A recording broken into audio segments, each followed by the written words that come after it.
as you need it. And folks, I'll ask that if you would, state your name and your organization before you ask your question. We're good. Yes, this is transcribed. I guess I'm ready to go. Okay, All right. We'll open up with the front bill.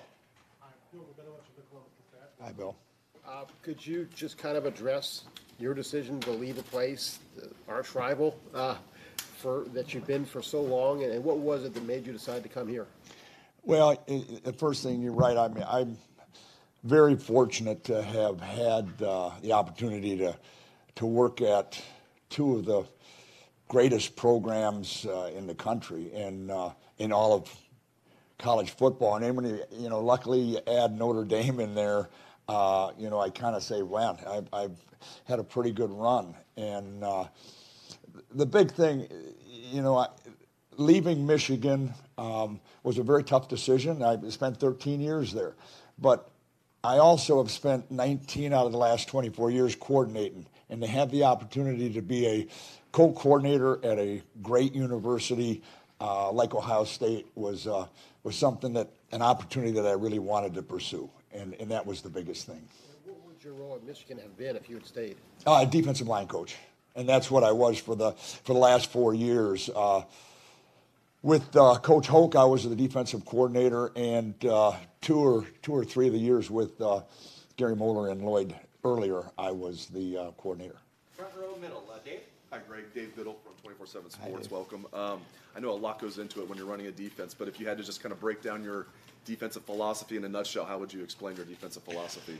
Well, I guess the first thing I'd like to say on that, on running a defense, I'm also very excited about the fact that there'll be co-coordinators. And the last time I was a co-coordinator, we were fortunate enough to win the national championship at Florida. And we have a guy by the name of Jeff Hafley who will be co-coordinator, and Jeff is one of the very best secondary coaches around.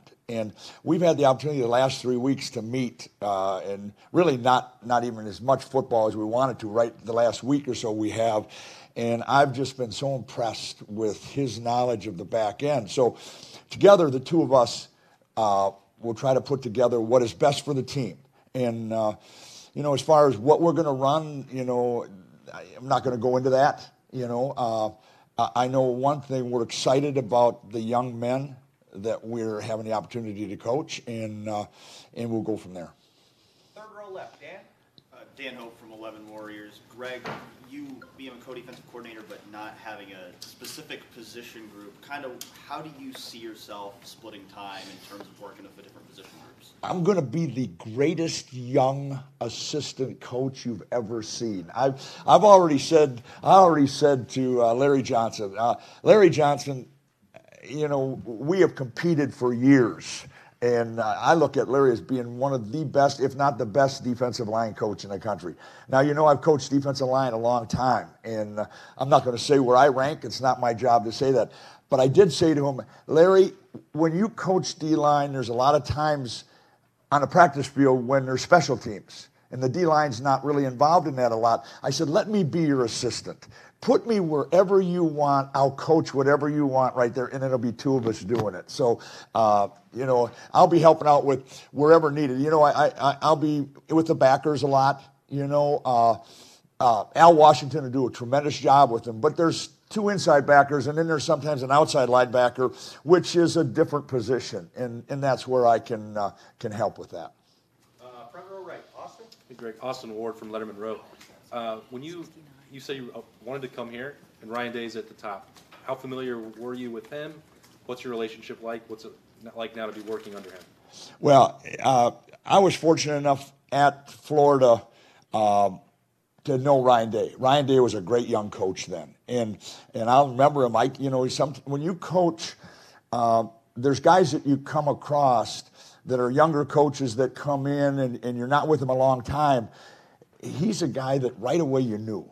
He said, this guy's good now. And then you watch where he's gone and what he's done. And then from afar, you see what he did the start of the season last year and where he's gone with that. And You know, I just am excited, and then every day I'm around him. You know, that's the thing. Every day you're around a guy, you say, man, this guy's good. You know, I've been very fortunate. I've been with some great head coaches. I think Jim Harbaugh is a tremendous head coach. Brady Hoke, I thought, was a great head coach. Everybody that I've been fortunate enough to be with, you know, I'm going to say it, they were great head coaches, and I'm really excited about being with Ryan. What was it like to prepare for his offenses the last couple of years, and what changes did he kind of make there? What challenges did he pose for you?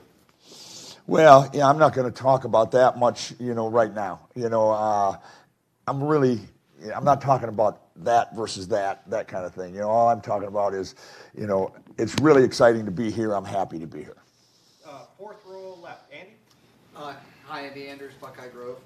Has there been any changes in your philosophy as a defensive coordinator since you were last coordinating a defense in 2014? I don't think there's been any changes. I think you grow. You know, when you're with good people, again, I've been with some good people. Don Brown has had a great run up there, and, you know, at Michigan, and to be with him has been great. The thing I really believe in, and I'm glad Jeff believes the same thing. The two of us are right on the same page.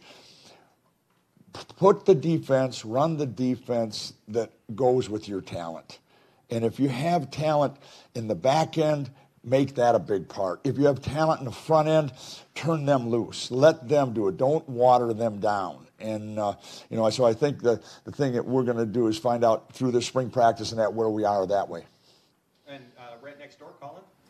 Colin Gay, the Lantern. I guess as a former defensive line coach, how can you evaluate what Larry Johnson has done at this university, especially continuing bringing in defensive line talent each year like he has? As I mentioned before, I have the utmost respect for Larry Johnson.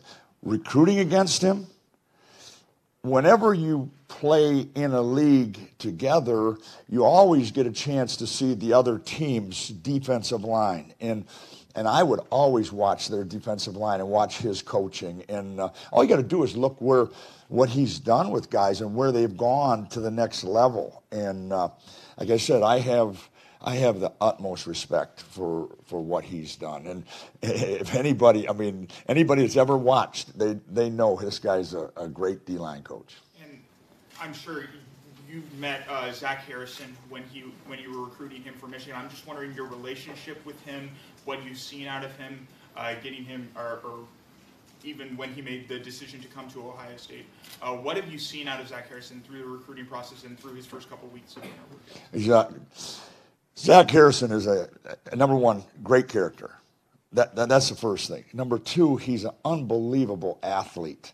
To be that big and that strong and everything like that. And then watching, like we had Matt drills today, and just watching him in the weight room, and that's what we've tried to do.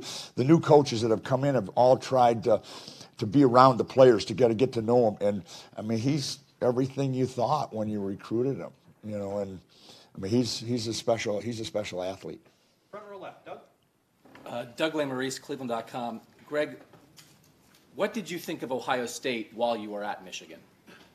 Well, you got tremendous respect. I mean, you got the two winningest programs in college football. I mean, you know, you can't help but say this is a great program, you know. And I go back again. Like sometimes you like to pinch yourself. I say, you've been at Michigan, and you got a chance to go to Ohio State, and now you're at Ohio State. You've been at two of the greatest programs. I mean, I had the utmost respect for him. Yeah, the other thing that Urban Meyer and I were together at Notre Dame, at Florida, and what he built and what he sustained and kept going and he's done, I mean, that speaks for itself. And I know you're far from the first person to change sides in the Ohio State-Michigan rivalry, but 13 years is a long time at Michigan.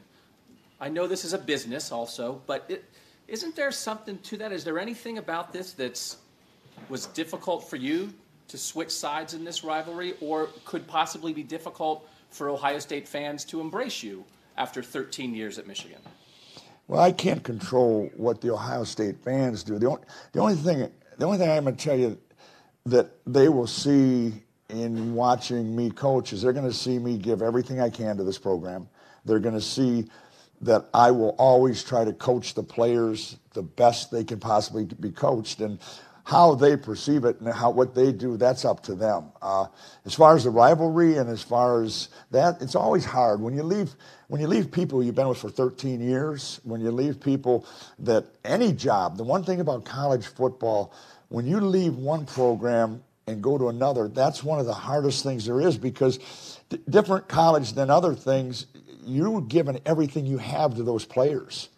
You are every minute with them, trying to make them the best you can be. So, and that's the way I've always been as a coach. Is I've always tried to say, I'm going to give you everything I can to make you the best you can be. Now you got to give it back. So it's always difficult. Is it different though because it's Ohio State, Michigan, or would you say no? It's just taking another job. Well, I don't know if it's different or not. I know one thing: when I left at one time and went to Notre Dame, that was a hard deal. When I left Notre Dame and went to Florida, that was a hard deal. I'm saying that everywhere I've ever left, because I've really tried to give everything to the people I'm working with. And I never have planned. One thing I can always say, too, is I've never been one of those guys that said, boy, I want to do a good job here so I can go there. I've thought I was going to stay at every place I've been for my whole life. And nothing's changed that way. I got time for one more question. Front row, Angelique. Angelique Shingelis, Detroit News. Greg, when were you approached about this job? What was Harbaugh's reaction to it? Did he try to keep you? And since it's the last question, I'll ask a couple at once. Did you get a chance to talk to the players, and what was their reaction? Well, Coach State called after, I can't remember the date or anything like that, but approached me on the job. Then obviously I went and talked to the head football coach. Coach Harbaugh was great, okay? And he understood that I wanted to coordinate, and it was an opportunity to be a coordinator, and that was what I wanted to do, and not much you're going to do about that. The hardest thing probably was calling the players. And again, it's been hard everywhere you're ever at because of what you give those players and what they give you. But that's part of life. I mean, IBM, if you're working for IBM or somebody like that, someday you have to call somebody and say you're going somewhere else. It's the same thing, but it was hard. It's always hard. And you went to West Bloomfield. I know that they sent you some balloons and stuff, some of the former players. What was I didn't know that. I didn't see the balloons. You know me, Angelique. I don't see those things. I heard they handed them to you. I'm not going to answer any more questions. Coach, thank you very much.